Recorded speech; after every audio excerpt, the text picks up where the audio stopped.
Hacer que la migración venezolana no sea un problema. Es el tema que quiero conversar con nuestra próxima invitada. En nuestros estudios en Washington nos acompaña Betilde Muñoz Pogosian. Ella es directora del Departamento de Inclusión Social de la Organización de Estados Americanos. Bienvenida, Betilde, gracias por acompañarnos como siempre. Muchas gracias, Idania, por esta invitación. Aunque es una pregunta bastante general, quiero comenzar precisamente preguntando cómo hacer para que la migración venezolana no sea un problema para los países receptores. Es amplia, pero vayamos de lo general a lo particular. Pues realmente es una pregunta muy pertinente a la luz de los últimos datos que ha revelado el ACNUR y la OIM, que ya pone el número de venezolanos desplazados forzados en 4 millones, según el último dato, esperando que este número se incremente para finales de año.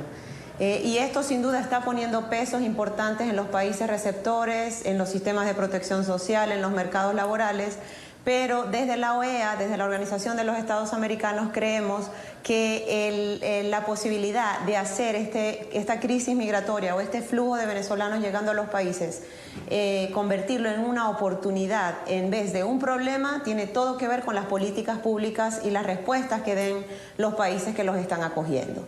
Y en este sentido quiero mencionar dos cosas que son claves en estas respuestas que se pueden dar desde los países de acogida.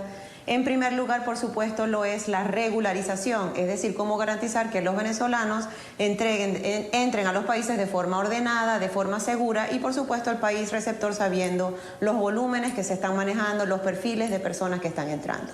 Y el segundo elemento clave que yo creo que es importante resaltar es el poder garantizar su inclusión social y económica. Cómo garantizar que puedan acceder a un trabajo. Y siempre está la discusión de que la migración puede ser un problema, que sí está generando algunas resistencias en las comunidades a más nivel mucho más local, sí. Pero tenemos que darle la vuelta a esa conversación y pensar en las contribuciones positivas que trae la llegada de los venezolanos a estos países. Los refugiados inmigrantes son consumidores, es decir, mueven la economía y están generando dinamismo. Los migrantes y refugiados también aportan impuestos una vez que son incorporados en el mercado laboral formal. Y también el incorporarlos formalmente permite que no, digamos, saturen la economía informal, que ya de por sí tenemos porcentajes bastante altos en América Latina. Mencionas, por ejemplo, la inclusión, el que los migrantes venezolanos pasen a formar parte, digamos, de la vida cotidiana. Colombia lo ha hecho, por ejemplo, dando permisos de trabajo, lo ha hecho Perú. Y Colombia, por ejemplo, sus autoridades han sostenido que esta es la mejor manera de integrarlos, además, en los presupuestos locales. Pero, por ejemplo, en servicios públicos, en políticas públicas para servicios de atención, hay presupuestos en los países. Es decir, ¿cómo obtener presupuestos que apuntalen, ayuden a financiar cantidades que den soporte a esos servicios públicos para que no colapsen con el impacto? Es pertinente también esa pregunta en el sentido de que el poder garantizar las necesidades humanitarias de estos venezolanos llegando, que sabemos que llegan en condiciones precarias de salud, de nutrición, genera costos inmediatos a los países que lo están recibiendo. Y obviamente los países están haciendo en un espíritu de solidaridad lo mejor que pueden para responder y sufragar estos gastos. Pero digamos que la solidaridad tiene un costo, eso es algo que yo he repetido antes. Claro. Y sí es importante resaltar que comparativamente con otras crisis de desplazados, es muy poco lo que se ha invertido a nivel de la comunidad internacional y desde la OEA siempre hacemos el llamado a continuar aportando a los mecanismos que hay para solventar estos gastos. Pero hay mecanismos súper concretos que incluyen, por ejemplo, los préstamos subsidiados del Banco Mundial, incluso los del Banco Interamericano de Desarrollo, que vienen acompañados de cooperaciones técnicas como algunas de las medidas para generar posibilidades de sufragar estos costos, como digo, de la llegada de venezolanos. Ahora, Betilde, ¿cómo? Vamos a otra. Te iba a preguntar algo del flujo laboral, pero tu respuesta me da para adelantar una pregunta. Una forma de tener financiamiento en los países receptores es que la ONU, por ejemplo, le dé la categoría de refugiados a los venezolanos. Y eso no ha sucedido hasta ahora. ¿Por qué? Es decir, no creo que falte número de ellos para ser considerado, bueno, si solamente es comparable con Siria, estamos hablando de un flujo impactante. ¿Qué falta para que la ONU pueda categorizarlos como refugiados?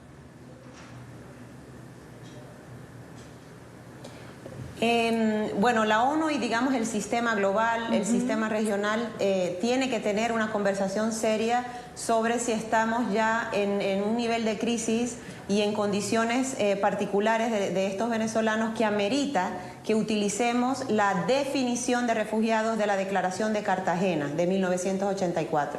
Nosotros operamos siempre con la Convención de 1951, que usualmente se refiere a la condición de refugiados por razones políticas, por persecuciones por razones de género, de etnicidad y ese tipo de cosas.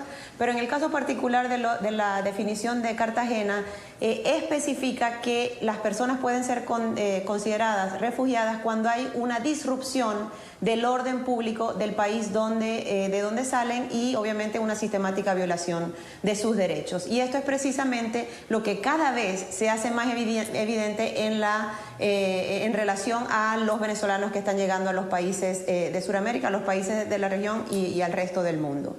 ¿Por qué no hemos llegado a esta definición? Yo creo que los países, en un afán de ser prácticos y poder dar respuestas ágiles, han venido dando opciones de regularización temporal para estos venezolanos y eso es algo que hay que aplaudir. Pero desde la OEA, por supuesto, tratamos de impulsar esta conversación a que se empiece a considerar la Declaración de Cartagena como una manera de acoger y de dar protección internacional a estos venezolanos hasta que el Estado venezolano pueda hacerlo una vez más, que hasta ahora no lo ha hecho. Sobre todo, Betilde, porque digamos que la ola migratoria de los últimos tiempos no tiene que ver de repente con la primera hace unos años atrás, que fueron empresarios que en busca de seguridad jurídica llevaron sus empresas a otro lado. Tampoco con la ola de profesionales que fueron contratados por empresas en todo el mundo. La ola migratoria de los últimos tiempos es la ola de la desesperación. Correcto. Es decir, están llegando en condiciones quizás no las apropiadas, llegan enfermos, desnutridos. Es una población maltratada por la circunstancia y la situación, la crisis que hay en Venezuela.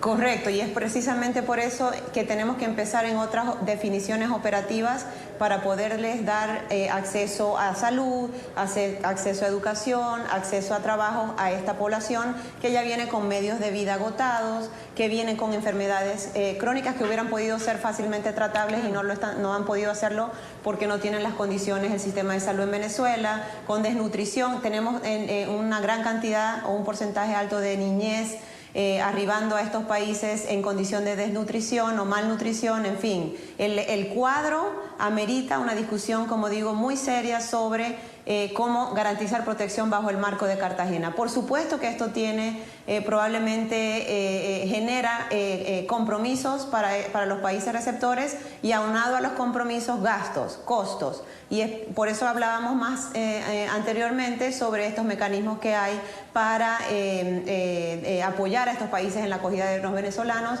Y quiero resaltar un esquema interesante que tenemos que empezar también a considerar, que son los que llaman los préstamos de refugiados, claro, que se enfocan en apoyar a los países que están recibiendo y específicamente a las comunidades que están recibiendo venezolanos o que están recibiendo migrantes y refugiados. En realidad esto ha sido utilizado en otros países para beneficiar a los refugiados que están llegando, a los migrantes que están llegando, pero también a las comunidades que están recibiendo las presiones, a los niños, a los jóvenes, a los negocios que están siendo afectados de algún modo por la llegada masiva de personas.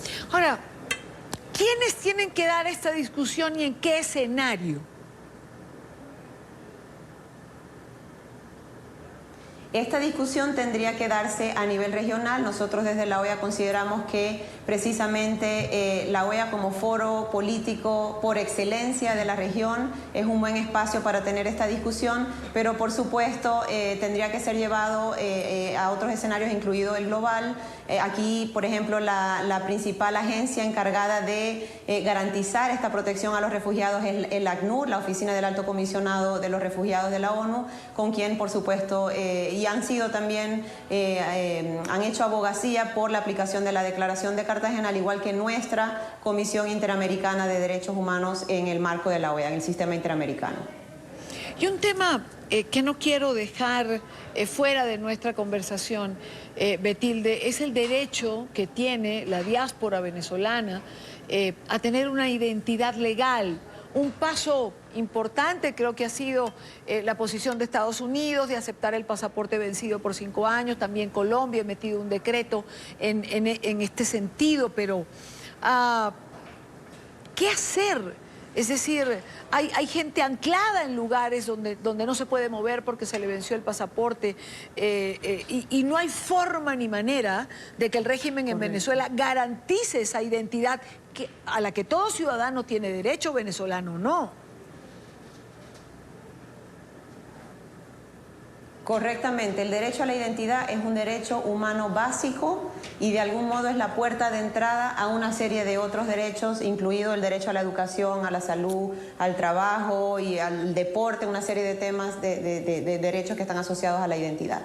Yo creo que es muy importante resaltar que la situación precaria de los venezolanos que no han podido acceder a pasaportes, a partidas de nacimiento, ni decirte de la certificación de títulos, el apostillado en Venezuela, y una medida de una respuesta eficiente y ágil que ha dado el gobierno del presidente interino Guaidó ha sido la aprobación de un decreto donde garantiza este derecho a la diáspora, y esto lo hace a través de la extensión de la validez de los pasaportes de los venezolanos por 5 años. Y ese mismo decreto contempla la posibilidad de considerar una alternativa de identidad como por ejemplo una tarjeta consular que permita a los venezolanos el poder tener un documento que acredite quiénes son. Y es de resaltar que Estados Unidos ya reconoció la validez de los pasaportes venezolanos, lo hizo España también, lo hizo Colombia, y esperamos desde la OEA también, el propio secretario general Almagro ha hecho un llamado a otros países a poder también adoptar este tipo de respuesta en cuanto a la identidad de los venezolanos. Y un último punto también ahí, sabemos que el gobierno del presidente interino Guaidó ha iniciado un proceso de registro consular que va a permitir precisamente mapear cuáles son las necesidades consulares de los venezolanos y de ahí considerar alternativas de respuestas para necesidades consulares, pero específicamente y empezando como prioridad el tema de la identidad. ¿Desde la OEA se trabaja en este sentido, Betilde? La OEA tiene una trayectoria importantísima de trabajo a través del programa de universalización de la identidad civil, a través de los cuales se ha podido establecer una red regional de organismos especializados en esta materia, que estamos seguros están a disposición para apoyar a Venezuela en el momento de restablecer su registro civil. De ahí su registro y posibilidades de acceso a pasaportes y otras alternativas de identidad. Betilde, un gusto tenerte en el programa. Gracias por habernos acompañado. Gracias, Idania. Un gran saludo, un gran abrazo. Igual para ti. Muy buena tarde.